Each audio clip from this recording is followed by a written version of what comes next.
शेख लक्षात घे, शहेनशहाचा दरबार नाही. शहाजादीने आता एकेरी शब्दात शेखाचा उच्चार केला.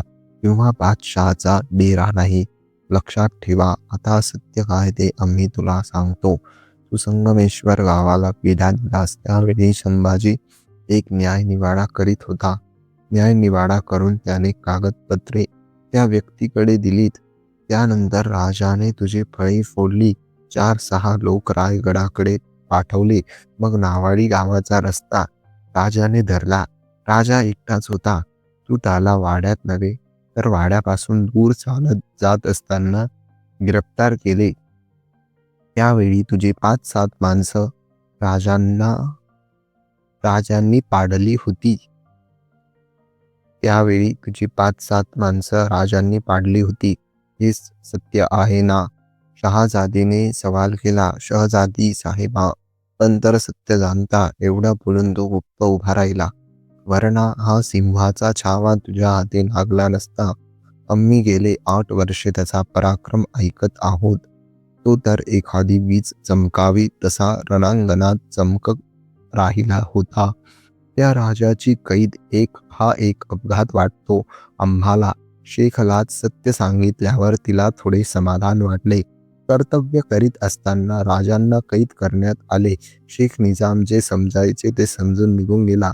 श्रेय आणि प्रिय माणसाच्या पुढ्यात हात बंधून उभे असतात. अकलमंद माणसं श्रेय निवडतात. श्रेय हे प्रियापेक्षा अनंतपटीने महान आहे. सूर्य आणि काजव्यात जो फरक आहे तो श्रेय प्रियात माणसाला अत्युच्च पदावर घेऊन जाणारी श्रेय प्रिय माणसास अधोगतीचा मार्ग दाखवते. अज्ञानी लोक प्रियेस मोल देतात कारण त्यांच्या देहात देहसुखाची लालसा लपलेली असते. संभाजीराजे शक्तीची आराधना करीत असत ध्यानस्थ होते. अंतर्मनाची शक्ती त्यांनी चांगलीच ओळखलेली होती म्हणून श्रेयास त्यांनी महत्त्व दिले होते. राजांना शिवरायांची आठवण आपल्या मनश्च्या चक्षुंपुढे त्यांनी शिवरायांचा चेहरा आणला. कधी कधी माणसाला भावनाचा सन्मार्ग दाखवते. योग्य वेळी एखाद्याची आठवण येणे हा सुद्धा दैवी संकेतच. शिवराय राजांच्या नजरेसमोर उभे राहिले. एखादी अद्भुत शक्ती उभी राहिल्या सारखे ती प्रतिमाच शंभूराजांनी सांगू लागली. शंभूराजे या आलमगीराच्या छंदासाठी, त्याच्या जुल्म जबरदस्ती बळी पडण्यासाठी मराठी वीर जन्माला आले नाहीत. स्वधर्म आणि हिंदवी दौलतीच्या संरक्षणासाठी हे लोक लढलीच पाहिजेत. या आलमगिरीशी संभाजी राजांची इच्छा होती आपल्या आबासाहेबांना दोन्ही हात जोडून वंदन करण्याची. पण त्यांचे दोन्ही हात जखडले गेले होते. हातापायात आणि मनोभोवती तोफ जंजीर होती. सबब राजांनी मनोमन आपल्या पित्यास वंदन केले पण त्याच्या होटांवरून शब्द बाहेर पडले. आबासाहेब, आम्हाला माफ करा. आम्ही तर अपराधी ठरलो. आम्हाला कैद झाली. तिला आम्ही खचितच जबाबदार नाही. खरेच आम्ही बेकसूर आहोत. बेसावध आणि गाफील होतो म्हणून आम्ही नाही कैद झालो. आम्ही तर दौलतीचे संरक्षण आणि हिफाजत करीत होतो. गेलो त्यावेळी आम्ही न्याय निवाडा करीत होतो.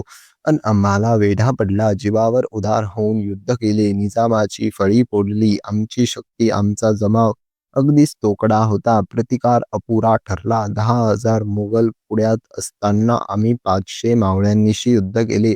आम्ही शिरकान प्रांतात गेलो होतो. ते शुद्ध भावनेने शिर्केच हरामखोर झाले होते. त्यांनी दौलतीशी नमखरामी केली. मोगलांना जाऊन मिळाले. मोगलांना ठाव ठिकाणा देऊ लागले.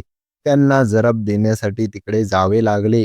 आमचा रायगडाकडे जाण्याचा मार्ग शिर्क्यांना कसा समजला देव जाणो. आम्ही कैद व्हायला नको होतो पण झालो. कदाचित ते विधिलिखित असेल. कैद झाल्याचे दुःख नाही किंवा प्राण गमावण्याची भीतीही नाही. आजपर्यंत तरी आम्ही मृत्यूला किंमत दिली नव्हती. आम्ही दुःखी आहोत कारण आमच्या कैद होण्यामुळे आबासाहेबांच्या कीर्तीस बाधा आली. म्हणून आमच्या कैदेमुळे आबासाहेबांचे शान शोहरतीस धक्का लागला म्हणून आम्ही स्वतःस अपराधी समजतो. आता पुढ्यात केवळ मृत्यूच आहे. एक वचन देतो आबासाहेब. वचन ऐकण्यासाठी पुढील व्हिडिओ पहा.